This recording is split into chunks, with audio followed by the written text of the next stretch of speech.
This week's episode is brought to you by the local 218. No. All right, get yourself in there. Let's get this going. I'm in. In more. You In joke, more, but in more. Caribou should have built there instead of buying the Timmy Hortons location. Yeah, but Caribou's thing is they don't want big buildings anymore. They're like half that building isn't even being used. It's just blocked off. The Timmy Hortons? Yeah, so they Pretty small. They just built one. You should see the one they just built in Elk River. It's the size of this. Size of an ice vending machine? That's all they want. Yep, they want. Yeah, one kid standing there shoveling coffees. Yep, a couple coffee makers, and basically they want the barista size building. It's my favorite store. Every time you walk in the door, there's free coffee just sitting there for you. Sometimes a breakfast sandwich, too. They always have a different name on them. They do. Did you know that I wanted bacon this morning? Should we do this? Yep. All right, let's go. Hey, everybody, and welcome to the iKnowBadeaux podcast. Coming at ya from the local 218 studios. I'm here with my brother. That's why nobody sees my hair. Anyways, and moving on over to the Councilman Gabe Johnson. Welcome back, my Mr. friend. Mayor, how you doing? I'm doing excellent. What do you know? I know that fences are getting too close to me in this town. Well, why would you even bring that up? Like, Okay. No. Cut it. No, we'll leave it because we should talk a little bit about city every once in a while. But a dispute between two neighbors that the fence may or may not be on the line, may or may not be within the person's property. Dispute. It's a dispute, and we gotta get it figured out. I can say this. So the interesting enough just happens to be my fiance's sister-in-law, who's the purveyor of the fence. And your campaign manager on the other side of the argument. Yeah, and Oh, boy. and a guy that I appreciate on the other side of the fence, both having an argument. I have said to both of them, here's my take on this.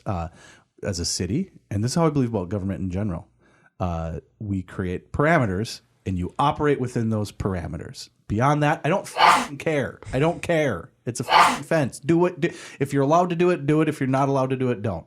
Like a chain link, or what do we? No, it's a let's go full here. on. It's a full on fence. Anyway, I shouldn't say that. You know, as the mayor, I should care. But the little detail of where your fence is, just be within the rules. Yeah, really. I mean, at the council and mayor level, we're the big picture. We need other people handle the day-to-day operations, right?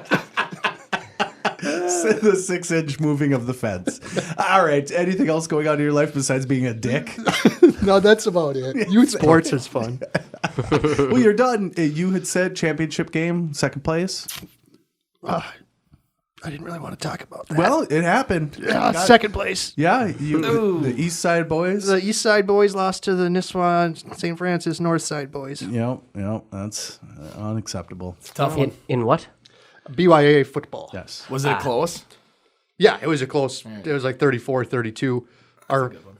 If you want me to. Let's divulge. Our coach we were down with at the 2-minute warning.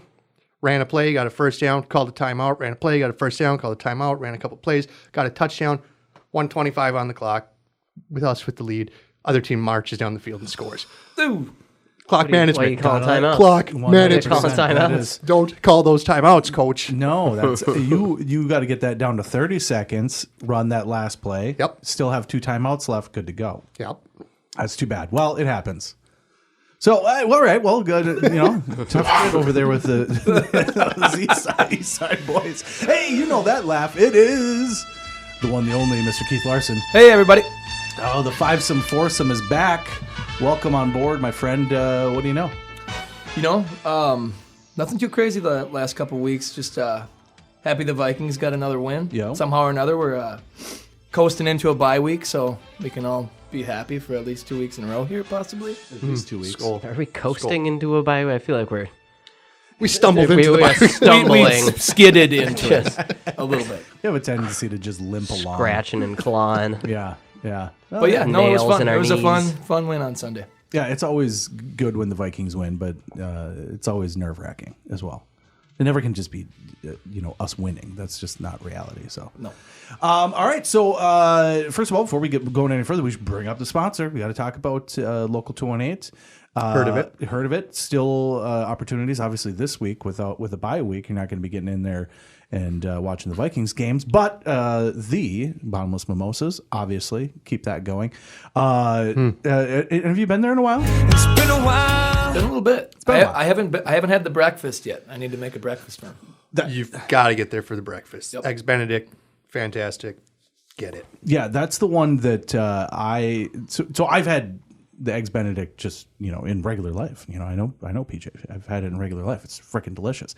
I have not been there for the breakfast either myself, so I need to partake in that. I'm a big fan of the big huge pork sandwich. Big huge fan of that. And actually, I would say this that the Reuben there as well has been my favorite forever. Delicious. It's delicious. So get your way over there. Help those guys out for helping us out. It's always good time and great deals over there. Local 218. So this week, should we just get started? We're about halfway done with the episode by my count. Don't Tick. don't tell Scotty he does the news. Well, what should we talk about first? Well, that would be up to you. That's You I do mean, the news. Do you want to talk You're the one about? doing You want it. to talk about scandals? Do you want to talk about? literally your week. How about bullet point 1? Oh, all right. Start at the beginning, and when you get to the end, stop.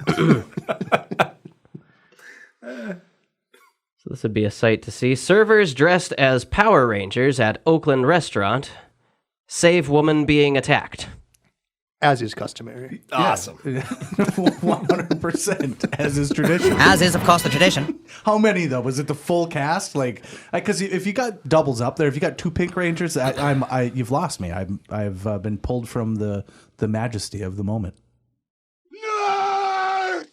It doesn't actually say how many there were. At one point, it says it's a Thai restaurant, and one of the Does it talk about the assailant at all? I like just a little. It's a Thai restaurant. It's a Thai restaurant, but they said, well, there's a quote from someone that says, Thai people are very playful. We like to laugh, whether it's to create harmony or balance. That's our ethos. Yeah. Meanwhile, we're beating the crap out of this lady. Thank God for superheroes. It's something within us that we turn to laughter to try and peacekeep her right away when someone is being attacked, apparently. Well, somebody needs to tell them about James Corden. Yeah. Dude, we should talk about that because I haven't actually looked into it because I just know he's a dick. So it doesn't surprise me that. You know what I learned yesterday? What's that? He's straight. No way. Really? Yeah. He's got a wife and 3 kids. That doesn't mean Could've he's fooled me. straight. That's true. Yeah. I heard that guy's a complete asshole though. So it didn't surprise me when I read that he got banned from a restaurant for being a dick. I didn't actually look into what it was though. He was just an asshole to the servers multiple times. Yeah. So the owner said, don't come back. Yeah, get the hell out of here. I guess that's just who he is. So he was a big fat fatty for a while when he was becoming an actor in England and had a role that as a sidekick and became famous for that and then just kind of got pushed into a much bigger role than he probably can handle. And I guess all along the way has just become a bigger asshole the whole time. So anyways, back to the Thai Back to the Power Rangers.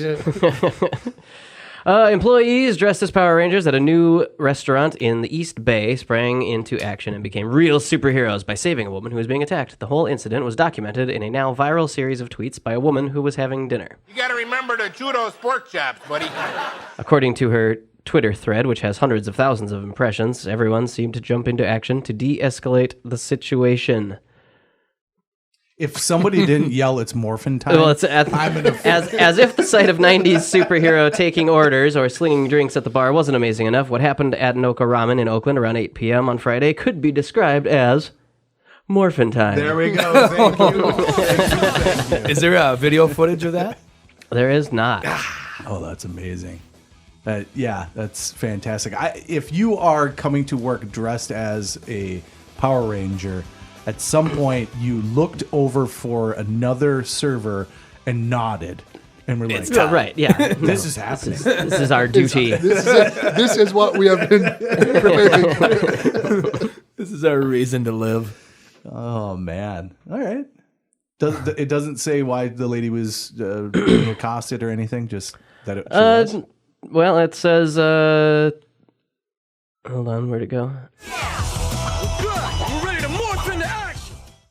She says in her tweets that the man even started using racial slurs, but then the spirit of community kicked in, and even the customers started morphing. The patrons started getting involved in a way that was supporting and making sure everyone was safe. If these people didn't like lock arms and try to make like a big huge Zord or whatever those things are called, Dragon Sword! Master!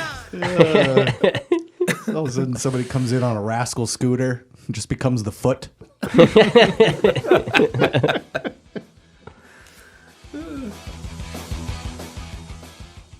Yeah, some lady just came in a frenzy, frantic, and then the guy came in after her. Oh, so So she knew it was the Power Rangers. Yeah, so she went running to the Power Rangers for help. It's morphin' time! that's pretty good though, actually. All right. God, Thailand of all places, huh?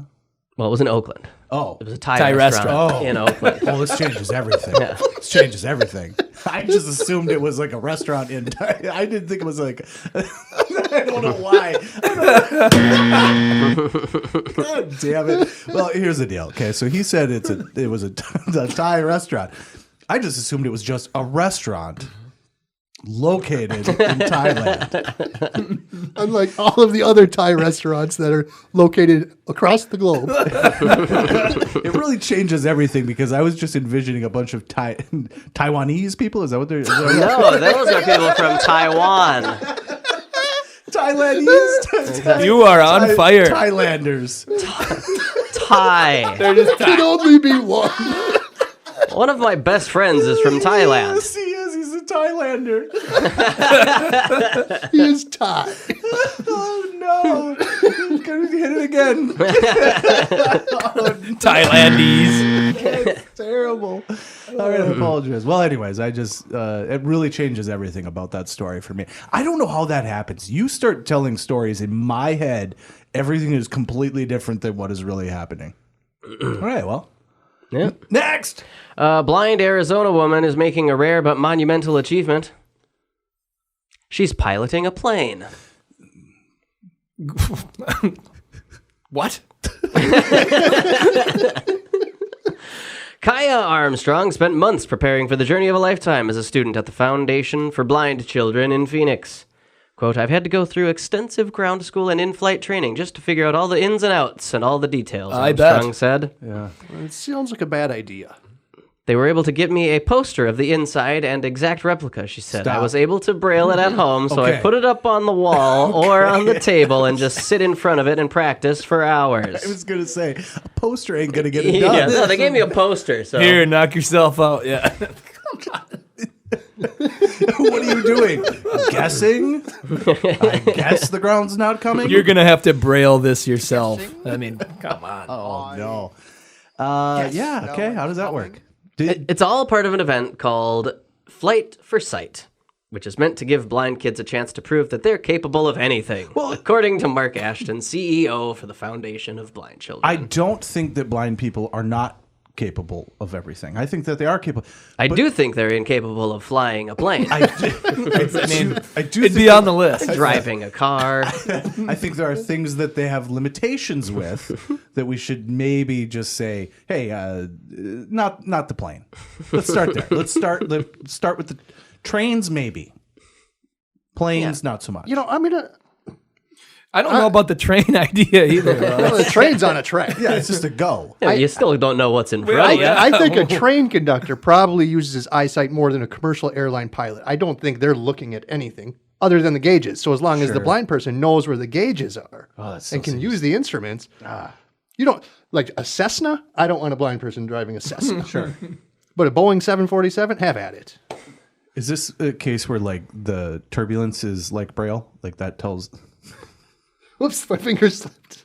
Anyways, that was a bad joke. Anyways, yeah, let's not have a third. Let's Yeah. not have a third buzz. We wasted them. I have no problem with it, but I saw something the other day where there was it was a blind race.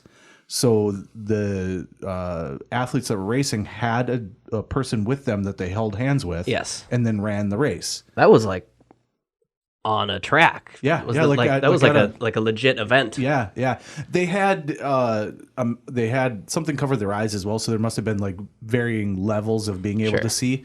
But yeah, they had to run, and in order to be able to do it, they ran with someone. Like Or I to understand find that. somebody faster than They you had a to run with co-pilot. Yeah, just hold on. Yeah. So if you got the guy that can see also there, it's not the end of the world. It just seems like an odd thing to want to do, though, as well. It's not like you've seen it before. I thank you. Aye. So dumb. This is the most ableist podcast in history. We do a lot of these challenge events to give our kids a chance to prove to the world that they can do anything, said Ashton. She's flying across the country, and it's going to show the world that anything can be done. Tyler Sinclair, a pilot with Leopard Aviation, is helping with the flight as her guide. Quote, while Kaya is piloting, I will be just helping her navigate, helping her just basically keep the plane level. She's actually really good at it. So yeah, I just give her some small verbal cues, but she does most of the flying. Left. herself. Hey, don't crash. I don't like the sound of helping her keep it level. That to me would be if a gauge is telling you to keep it level. I don't want the guy sitting next to me like, we're getting a little crooked here. But I think you could design an airplane where Yes. if the levels are changing, there would be an audible alert Yes. as opposed to having Yes. to visually see Yeah, it. yeah. I'm 100%. I think all pilots should be blind now. I've totally changed my mind. I don't think. You're probably right. Like now, if you think, That just took a serious turn. if you think about it, like there's really no reason to even have a window. That's just to make us more comfortable as we're getting in. So the guy can see, right? The guy flying this can actually see what's happening, right?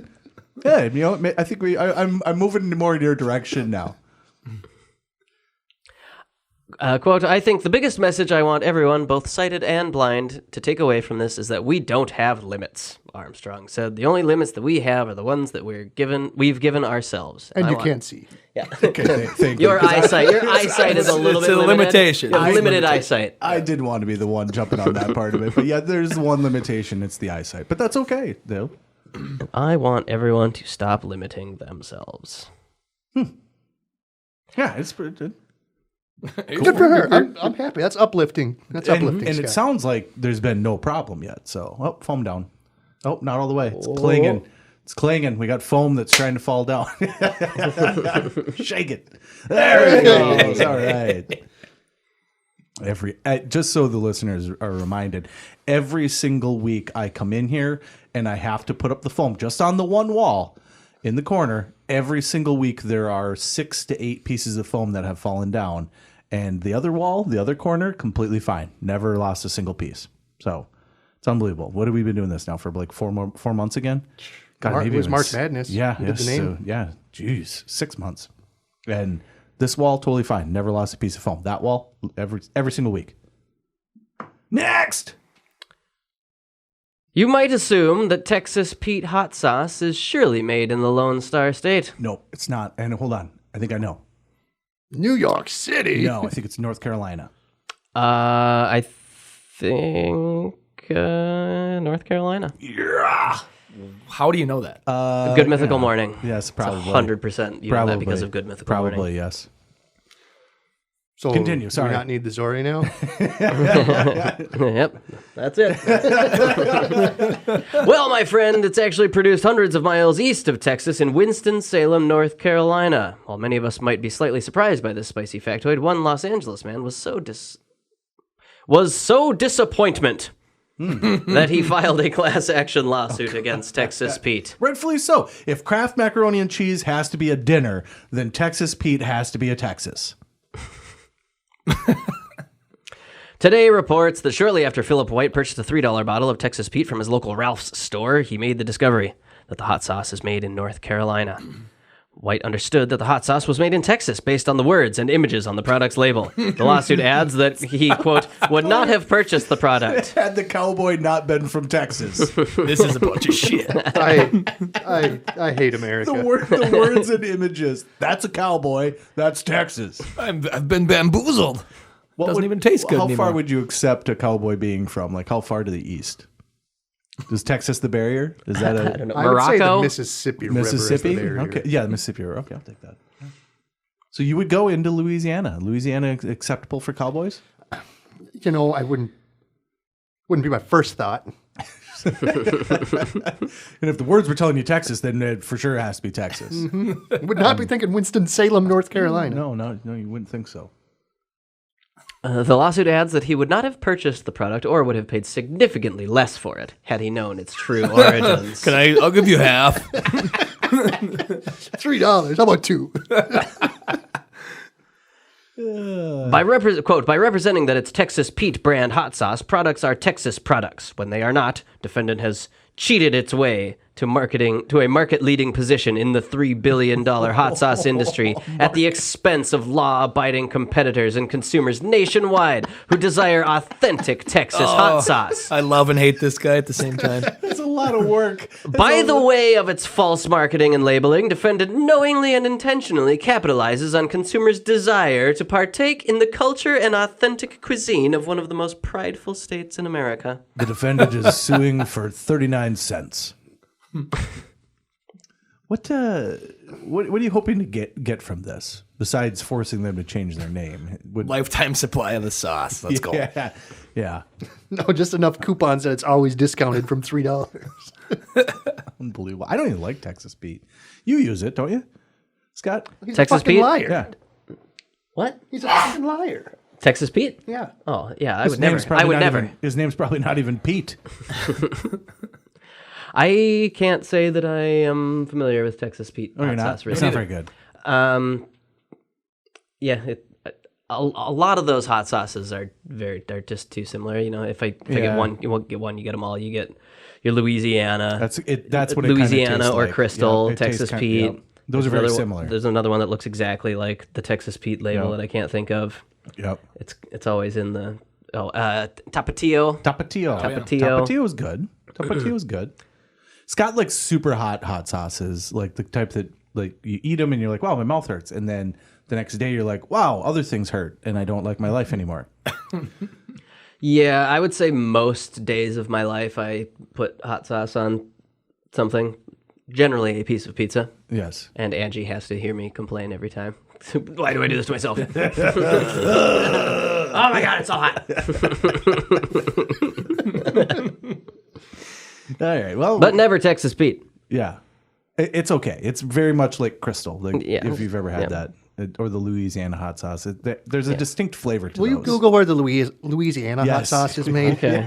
Probably We're the gonna same get to the damn bottom of factory. this whole I thing. can't. I have to have my phone in airplane mode. Yes. Yeah. Well, maybe don't buy a phone that sounds like a blind person is flying an airplane every time it gets turned on. Hey, easy now. Oh, What? jeez. It doesn't mean anything, does it? Sounds like it's mean. It's supposed to sound mean, anyways. No, it sounds like a regular person flying an airplane too. Wait, that sounds worse. A regular person. That sounds terrible. All right, well, let's just go back to reading stories, please. My God, apologize to everyone for that. Okay. Regular person. That's not what I meant at all. Whoops. It's just getting worse. You have derailed. Cited Yeah, people. I don't care. Let's move on from me sounding like an idiot. All right, what else you got? Let's go next. We may have a McDonald's Monopoly game scandal in the sports card hobby. Yes. Ooh, Yes. I like this. Which, did you guys ever watch the Monopoly thing, like that documentary about it? How they were rigging the Monopoly Like game? from back in the day? Yeah. No, I haven't. Yeah, they were rigging it. The company that was in charge of. Oh, doing they the had an secret employee stuff, do it. Yeah, It wasn't McDonald's. McDonald's was giving it to this Yes. security company, And and the this security security company was company's doing it. dude, Yeah. expert guy, was selling Yes. the pieces to Say more famous stuff, YouTube Scott. channels, I believe. Yeah, it wasn't like, hey, I sold like one. It was like just systematically And always. to like all of his relatives. Yes. It wasn't even smart. No. Hey, I wonder who's doing this. Meanwhile, there's one employee who's everyone that he knows is rich. Has $1 million and a Corvette. Yeah. Like, oh. Yeah. Huh, weird. Anyways, go. There have been lots of scandals in the non-traditional corners of the sports world recently.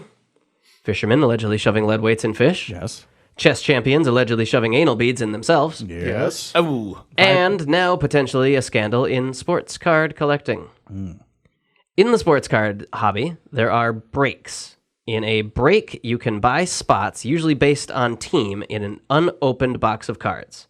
When the breaker opens the box, any cards that match your spot go to you. Yes. Breaks allow you to buy into a box of cards without having to buy the entire box, and it can be entertaining to watch the cards being opened looking for those rare cards. Yes. There are countless people in the hobby who host breaks, but there are a few major players that break every day. One of these is Backyard Breaks out of South Florida. Most people know Backyard Breaks for giving away a Trevor Lawrence card, but then changing their mind when they realized its value. Yes, and that's the thing that I saw from this was that they're giving away a card, and they're like, wait a minute, how much does this card cost? And it just kept going up and up and up, and they're like, this is $25,000. We're not giving this away. We've changed our mind. And the one guy turns to the other guy and goes, Bob, I'm going to be the bad guy here. We're not giving this away. Anyways, continue. So they weren't going to give that card away, and now people know them for what? Well, that was a Trevor Lawrence Kaboom Gold. Ooh, that's the the one I'm looking for. $25,000. It was a 1 of 1. Oh, seriously? They made 1 of that card. And they got it. And they got it. And they were going to give it away. Yeah. And they said, wait a second, this is the only one. We'll keep it. Really quick though. So, is this like a live Yeah. turn? It's almost like a poker game. No, So it's like ahead of time you buy your spot, like on eBay. Like, I'll get all the Minnesota Twins out of this box. Once all the spots are Got it. sold, they'll go on Instagram or YouTube, open the packs live on camera so you can see, and then they'll mail you your cards. Yep. gotcha. Putting that gold Kaboom scandal aside, their exaggerated celebrations and over-the-top yelling isn't for me, whoever the hell wrote this. Yep. But it's clearly entertaining to a lot of people. They continue to break daily on multiple channels across multiple platforms and are probably the largest breaker in the hobby. They break a lot of products, and they hit a lot of valuable cards. Anyways, continue. I'm just laughing about The largest breaker in the hobby. Yeah, they're just breaking a lot of stuff. On the surface, that makes sense, but Backyard Breaks isn't just hitting valuable cards, they are hitting the most valuable of the valuable cards.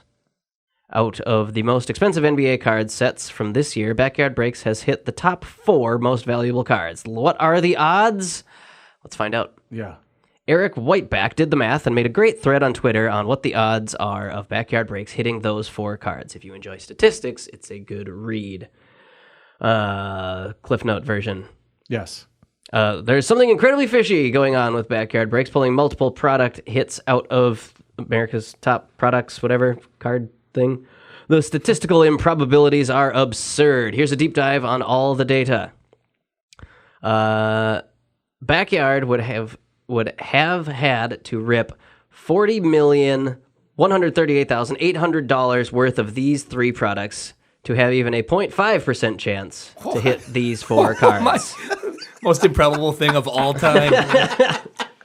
$49 million worth of cards to have a 0.5% chance of getting what they did. Yep.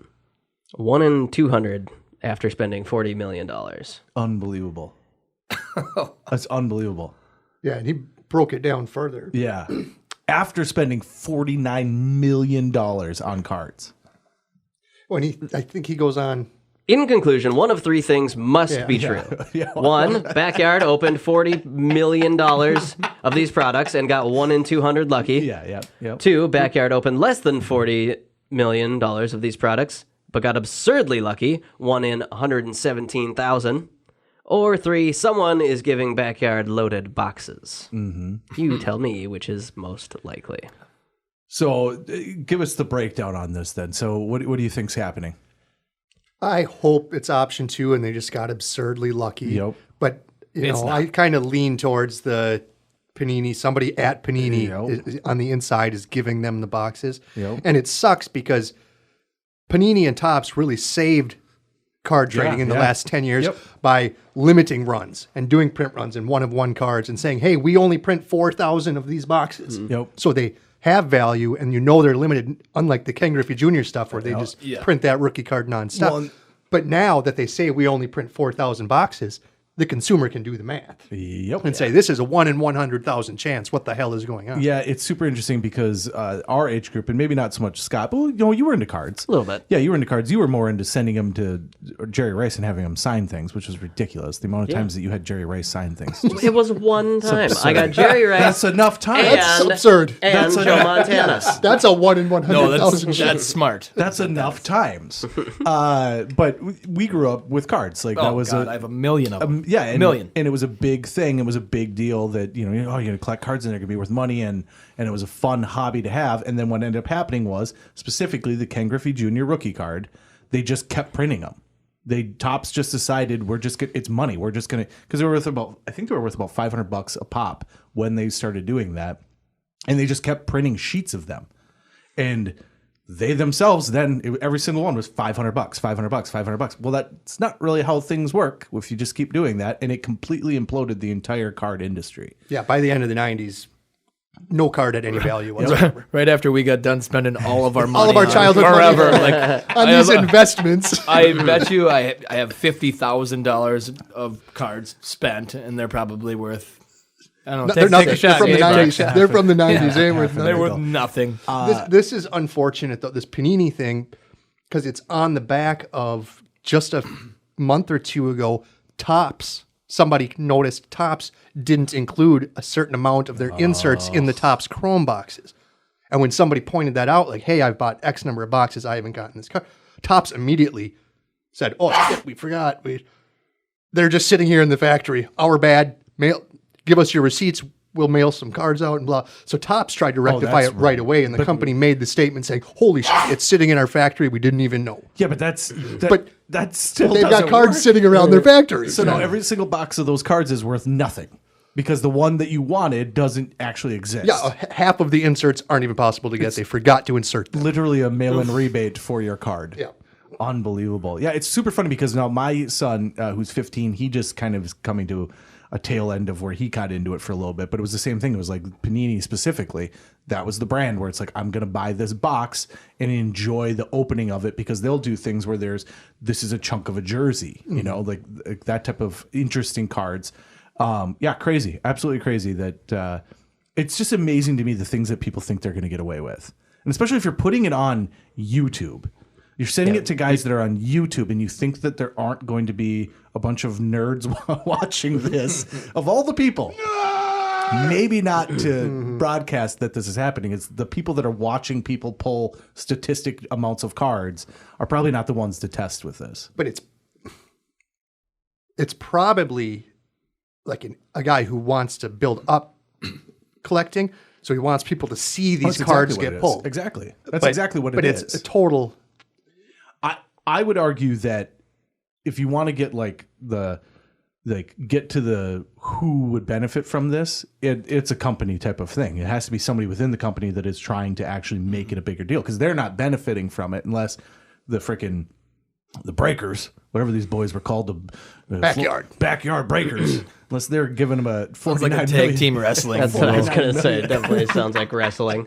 Hawk and Animal. No, it sounds like that one dude that goes, "This is for all the juggalos and the juggalettes," and then jumps onto a bunch of fluorescent lights. That's what the backyard breaker sounds like to me. 100%. Yeah, they're not pulling one of one Trevor Lawrence cards, but no, it has to be just from the why would you do that? Because you want people to see That's what you can get by buying this. That's exactly so it. a bunch of people see that you can get this has tremendous value. Yes. Mm-hmm. Yeah, and look at how exciting it is. Exactly. Yeah. No, this is a good Put one. it out there. Put it out there. Let people see how awesome this is. And then people see it. It's like, wait a second, why did they open all of the rare cards? Yeah. No, it's great. I think this will be a fun one to watch. Just because we've got the poker scandal, which we didn't talk about. That one was kind of weird. I don't know if you guys saw that one at all. You can look it up if you want to. Poker scandal. There was a poker scandal. Okay. A very weird hand happens, and the guy they get to the end, and the guy's like, "What the fuck just happened?" Like, there's no way in hell you would have just bet $250. Just kept playing it. The lady bets like $250,000 with like 4 high or something. I don't remember exactly what it was, but the guy looks at her like, there's no possible way you would have called me on that. And then she ends up giving the money back, which immediately makes everything sound really fishy. So there's that whole scandal happening. Then there's the fish scandal. Then there's the card scandal and the chess scandal. Yes. So yeah, crazy. So here's a question. Yeah.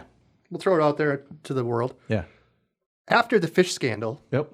people in the JCs who host the ice Yes. fishing extravaganza, a Biggest really large ice fishing tournament, Largest in the world. largest in the world, they were having conversations like, should we issue a statement? Should we say something or do something? And I said, no, it's already in our rules that it's against the rules to cheat. Yeah. What else are we going to say? Yeah. What do you think? Should we issue a statement? No, you shouldn't. You should just, when you go to host the next event, you put a new rule in place that is something that makes people feel better about it. Like Just add a metal detector rule. metal detector rule. Yeah. Bring some metal detectors honestly. and say if you're caught cheating, it's 6 months in jail. Well, you say that, but the guys from Ohio, they got charged with felonies. It was they Ohio got that happened in. boats yeah. and shit. Yep, they got charged with felonies for that. So, but a felony theft is $500 typically, and depending on the state, I think it's $500. Hey, the guys we gave a lie detector test to, we thought were cheating at the extravaganza a few years ago. Yep. From Ohio. Oh, imagine that. A bunch of just fish cheaters. Give a lie detector test. Backyard to people? cheaters. Yeah. That's one of our rules. If we Yeah. think you fucking cheated, you have to submit to a polygraph. Yes. Yeah. That's fucking nonsense. Such horseshit. Hold on. To step back even further. If you are at this event where thousands of people sit on the ice trying to catch a fish, and we think that you lied, you have to take, You have to take a fucking lie detector test? A thing that doesn't work for shit? He passed it. God. don't get your truck. I can't believe that that's still a thing. Lie detector test. Jesus Christ. You gotta sit. It's like, what do you put in the rules to scare somebody, to be honest? Well, Yeah. That's one of the things you put in the rules. I've got it figured out for you. You just need to add a tarot card. Yeah, right. Right. No, you draw- we draw the seven if we think you're sticks. cheating, we bring out the Ouija board. We'll get this solved right quick. It's a true goddamn story. That was like 5 years ago. Like 5 years ago, that happened in Brainerd at the world's largest fishing. ice And nobody fishing was cheating, tournament. and nobody has ever cheated in the event, so don't worry, it is all on the up and up. Never in the history of the event. At least though, the metal detector is like some Would detect empirical evidence. Well, speaking of metal detectors, the chess story, you sent me the picture. Where Oh, dude, that was Gabe. They literally Yeah. checked Yeah. the chess guy's ass They put a metal detector to his butt. Hold on. How did that cheat? What happened with that? So Quick one. supposedly, now hold on, it has not been confirmed. There's no way it happened, but it's an excellent story. It's an excellent. Yeah. There is at least a person that believed that this chess player was cheating.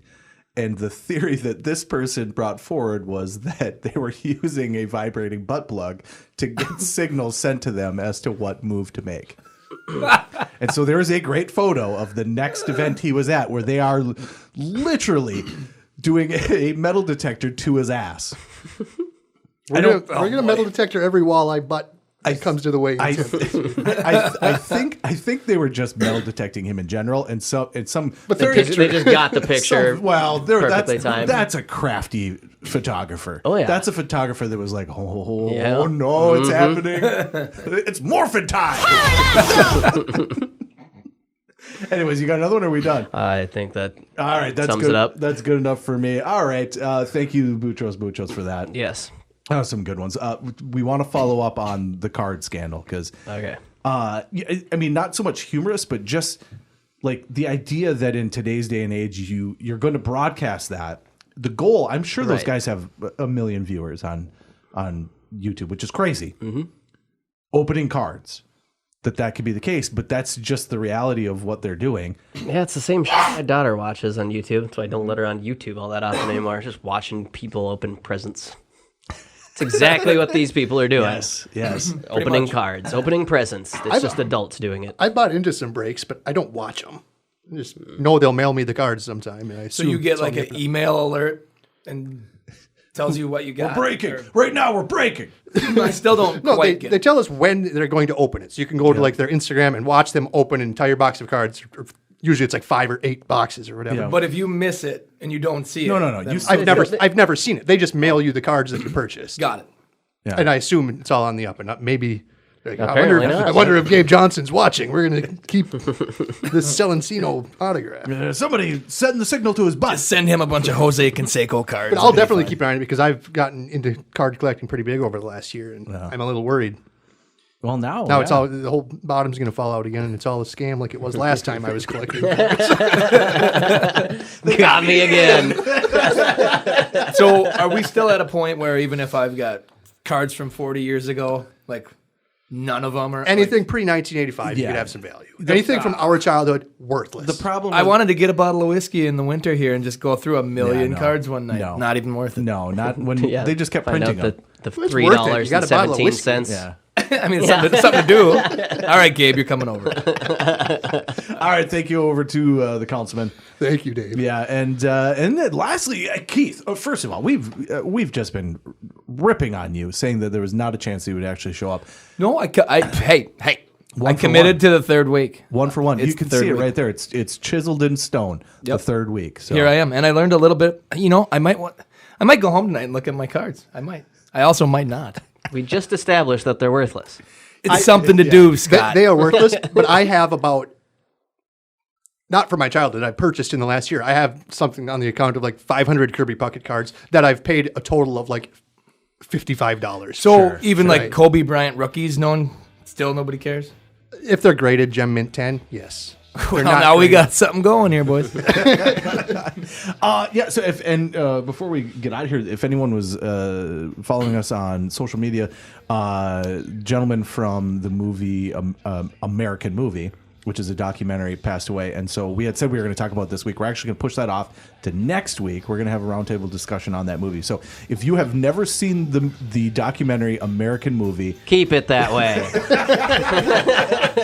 Scott is not a believer. It is amazing. You'll love everything about it. You've got a week. You've got a 1 week's time to get yourself viewing that before we do a roundtable discussion on the documentary American Movie. It's amazing. You'll love it. It's a snippet in time from the 90s Wisconsin. It's just beautiful. So, and with that, we're done.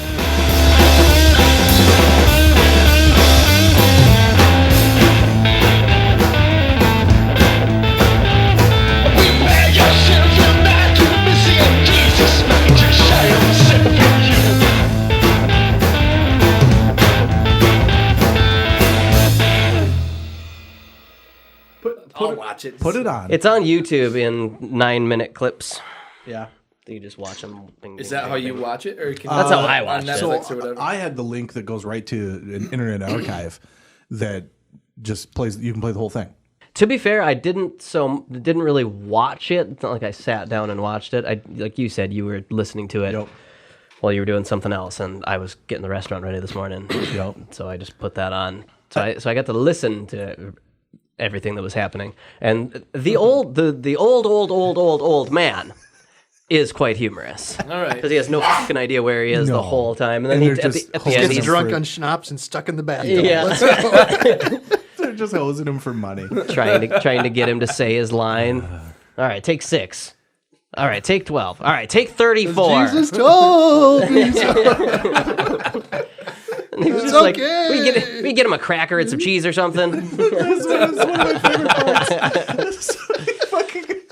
So how do you not love this movie? He says like, "Can I at least eat first?" He's like, "I would just get him a cracker and some cheese."